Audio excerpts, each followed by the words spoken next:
तो दोस्तों आज हम डिस्कस करने वाले हैं इंग्लिश लिटरेचर के most famous work paradise lost के बारे में। दोस्तों पैराडाइज यानी हेवन यानी स्वर्ग और लॉस्ट यानी खो देना। तो कैसे ये टाइटल रखा गया है उसके बारे में भी डिस्कस करने वाले। सबसे पहले जान लेते हैं किसने लिखी है। ये सबसे पहले तो एपिक है, one type of long narrative poem है जिसके लेखक हैं या फिर पोएट है जॉन मिल्टन, वो भी काफ़ी फेमस है और इस वर्क ने उनको काफ़ी नामना दिलाई है। तो देख लेते हैं पैराडाइज लॉस्ट के सिवा उनके फेमस वर्क कौन कौन से हैं। एरोपा जीटिका, लिस्ट्रियार्ड्स, पैराडाइज ग्रीगेंड, सैमसन एगोस्टर्स, ये सभी उनके फेमस वर्क हैं। तो डिटेल में देखते हैं क्या कहा गया है पैराडाइज लॉस्ट में। ये एक एपिक पोयम यानी महाकाव्य है जो कि 1667 में पब्लिश की गई थी। टोटल 12 बुक की ये सीरीज़ है और ब्लैंक वर्स यानी हार्ड वर्क के बगैर की, या फिर हम ये कह सकते हैं कि कोई ग्रामेटिकल वर्ड्स से भरपूर नहीं है, बट सिंपल लैंग्वेज वाली स्टांजाज है उसमें। और पैराडाइज लॉस्ट की मेन थीम्स क्या है। पहली है डिसओबीडियंस ऑफ मैन, बिकॉज यहाँ एडम और ईव भगवान के आदेश को मानते नहीं है, पालन नहीं करते। दूसरी है सीन एंड इनोसेंस, सीन यानी पाप और इनोसेंस यानी निर्दोषता। ये दो थीम मेन है। दोस्तों चलो जान लेते हैं कि आखिर एडम और ईव कैसे इस धरती पर आए और हेवन के ईडन गार्डन से उनको निकाल दिया गया। दोस्तों लिटरेचर के स्टूडेंट होने के नाते इसके पोएट जॉन मिल्टन के बारे में भी जानना जरूरी है, इसलिए डिटेल दी गई थी।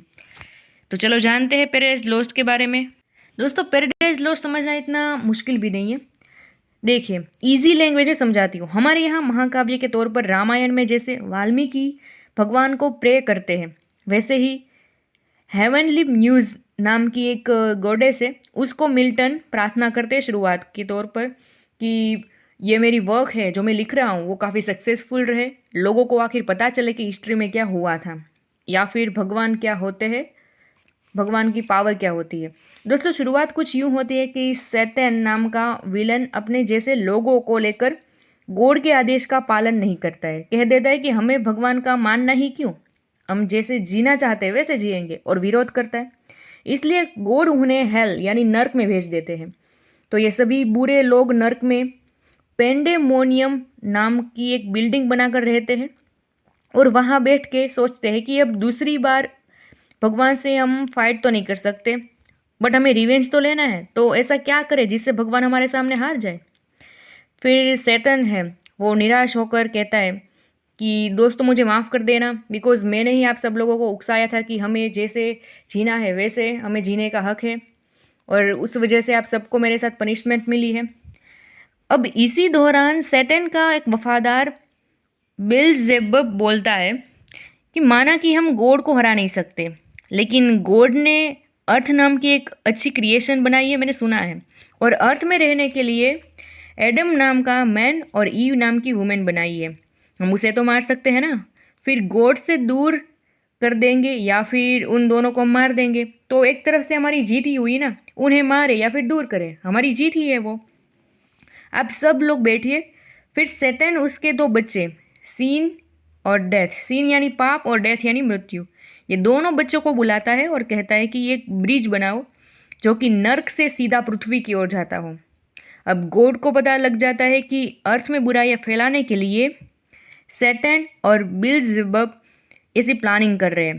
तो गॉड ने बाकी एंजल्स के साथ मीटिंग की जिसमें एडम और ईव ये दोनों को हमें अब सुरक्षित रखना है, ज़्यादा सेफ्टी देनी है, ऐसा डिसाइड किया गया और एक गार्ड रखा गया। अब एक दिन होता कुछ यूँ है कि सैटन एक अच्छे एंजल का रूप लेकर गार्डन में घुस जाता है और कैसे भी करके एडम और ईव को ढूंढ लेता है। सैटन देखता है कि दूर से एडम और ईव बातें कर रहे हैं कि गॉड ने उसे इस गार्डन में ही रहने के लिए कहा है और सुरक्षा के तौर पर एक गार्ड को रखा है। उन दोनों को इस गार्डन की साफ सफाई का ध्यान रखना है, साथ में रहना है, ऐसा गॉड ने कहा है। फिर वो दोनों ने यह भी कहा कि बट भगवान ने हमें एक चीज़ करने से क्यों मना किया होगा, नॉलेज ऑफ फ्रूट खाने के लिए हमें क्यों मना किया है। ये सब बातें करके फिर दोनों आराम करने लगते हैं, रेस्ट करते हैं। इस दौरान सैटन फ्रॉग यानी मेंढक का रूप लेकर आता है और वो फ्रॉग धीरे धीरे ईव के पास जाकर ईव के कान में धीरे से कुछ बोलता है। थोड़ी देर के बाद गॉड गैब्रियल, जो कि वहाँ का गार्ड था, उसे कहता है कि यहाँ से चले जाओ। तो सैटन यानी मेंढक उससे आर्ग्यूमेंट करने लगता है। वो दोनों फाइटिंग के मूड में ही थे। उतने में गॉड का एक सिंबल उनके सामने आ गया, बिल्कुल ऐसा ही, और सैटन वहाँ से भाग जाता है। जब एडम नींद से उठा तो ईव ने बताया कि उसे अपने सपने में एक एंजल मिला जिसने उसे ट्री ऑफ नॉलेज का फ्रूट खाने के लिए कहा। फिर ईव कहती है उसने कहा तो है, लेकिन मुझे डर है कि हमने अगर ऐसा किया तो गॉड हमें ज़रूर पनिशमेंट देंगे, इसलिए मैं उसे खाना नहीं चाहती। अब जैसे ही गॉड को पता चलता है कि ईव ने नॉलेज फ्रूट के बारे में सुन लिया है, यानी ये जो मेंढक है उसकी पूरी स्टोरी पता चल जाती है भगवान को। तो भगवान ने क्या किया, अपने एक एंजल रेफेल को अर्थ पर भेजा, जो कि ईव और एडम को कहता है कि मैं एक काम से यहाँ आया हूँ। तो वो लोग कहते हैं चलो पहले खा पी लेते हैं फिर बात करते हैं। तो खाते खाते वो एक स्टोरी बताते हैं कि ये जो सैटन है ना उससे तुम दूर रहना। वो सैटन के बारे में सब कुछ बताता है कि सैटन ने गॉड के कमांड को न मानने का जुर्म किया था, और जब गॉड ने अपने उत्तराधिकारी यानी अपने बेटे को, जब गॉड ना हो या फिर गॉड के एब्सेंट हो, तब जो गॉड का काम है, कारोबार है, वो कौन संभालेगा, तो गॉड का उत्तराधिकारी। और उसके तौर पर गॉड ने अपने बेटे की अपॉइंटमेंट की या फिर नियुक्त की। तब ये जो सैटन है उसने गॉड का सख्त विरोध किया और अपने बहकावे में और भी एंजल को ले लिया था, जो कि हाल डेविल बन गए हैं और हेल में रह रहे हैं। और राफेल बताता है कि तुम दोनों को ये बातें पता नहीं थी, क्योंकि सैटन को नर्क में भेजने के बाद तुम्हारा क्रिएशन हुआ था, भगवान ने तुम्हें उसके बाद बनाया था। रेफेल की बातें खत्म होने के बाद एडम अपने दिल की बातें रेफेल को बताता है कि मुझे ईव की तरफ अट्रैक्शन होने लगा है, और एक अलग फिजिकल फीलिंग आती है उसे देखकर, दिमाग में भी लस्ट आने लगती है। इन शॉर्ट एडम ईव को चाहने लगा है। तो राल्फ कहता है कि कैसी बात कर रहे हो तुम एडम, तुम अच्छी तरह से जानते हो कि वो सिर्फ तुम्हें अकेले अकेले बोरिंग लग रहा था, इसलिए गॉड ने तुम्हारी पसली में से बनाई है, यानी तुम में से ये बनी है। हो सके तो तुम्हें सिर्फ स्पिरिचुअली ही उसे पसंद करना चाहिए। ऐसा कह कर रेफेल वहाँ से चला जाता है।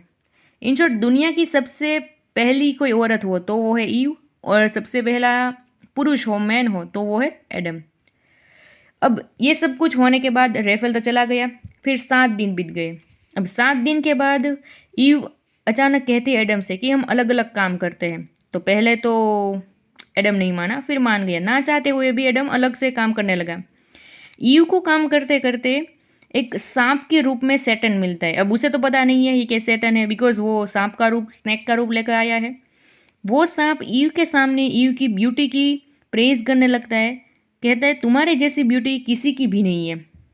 तो ईव खुश हो जाती है, साथ ही सरप्राइज होकर पूछती है कि तुम्हें ये सब कुछ कैसे बोल सकते हो, तुम्हें मालूम भी कैसे मेरा नाम ईव है, सब कुछ है।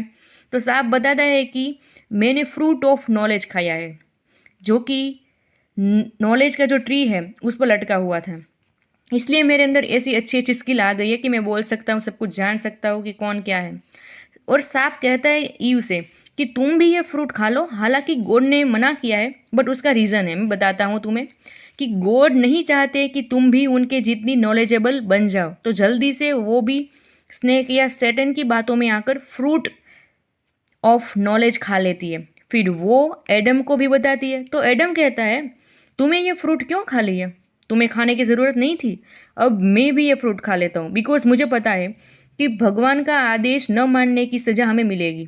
मैं तुमसे दूर नहीं जाना चाहता, तुम अकेली खाओगी या फिर तुमने अकेली ने खाया है तो तुम्हें सज़ा मिलेगी, तुम्हें नरक में भेजा जाएगा और मैं यहाँ अकेला रह जाऊँगा, इसलिए मैं भी फ्रूट खा लेता हूँ, जिससे जो भी सज़ा मिले दोनों को मिले। अब फ्रूट खाने के बाद दोनों काफ़ी नॉलेजेबल बन जाते हैं और साथ ही एक दूसरे के लिए काफ़ी अट्रैक्शन फील होता है और दोनों एक हो जाते हैं। इस बात का गॉड को पता चल जाता है कि ऐसा कुछ चल रहा है, दोनों के मन में ख़राब फीलिंग है, ख़राब विचार है। तब वो अपने सन को अर्थ पर एडम और ईव को पनिश करने के लिए भेजते हैं। सन ऑफ गॉड अर्थ पर आकर श्राप देते हैं दोनों को कि अब तुम्हारा बच्चा जब पैदा होगा तब तुम्हें भी खूब दर्द होगा, ईव को कहते हैं, और तुम्हारी तरह सारी औरतों के साथ भी ऐसा होगा। और एडम से कहते हैं, सुनो एडम, तुम जो भी पुरुष होगा उस पर घर चलाने का सारा बोझ आ जाएगा। इनफैक्ट तुम्हारे चाइल्ड को तुम्हारा श्राप लगेगा, तुमने ये मिस्टेक की है, भगवान के आदेश को नहीं माना है, डिसओबीडियंस किया है। पहले तुम दोनों इमोर्टल यानी अमर थे, लेकिन थोड़े दिनों के बाद तुम्हारी डेथ भी निश्चित हो जाएगी। साथ ही जो सैटन सांप बनकर आया था वो सांप ही रह जाएगा और उसके पैर गायब हो जाएंगे, उसे पेट के बल चलना होगा। ऐसे सबको श्राप मिलते हैं।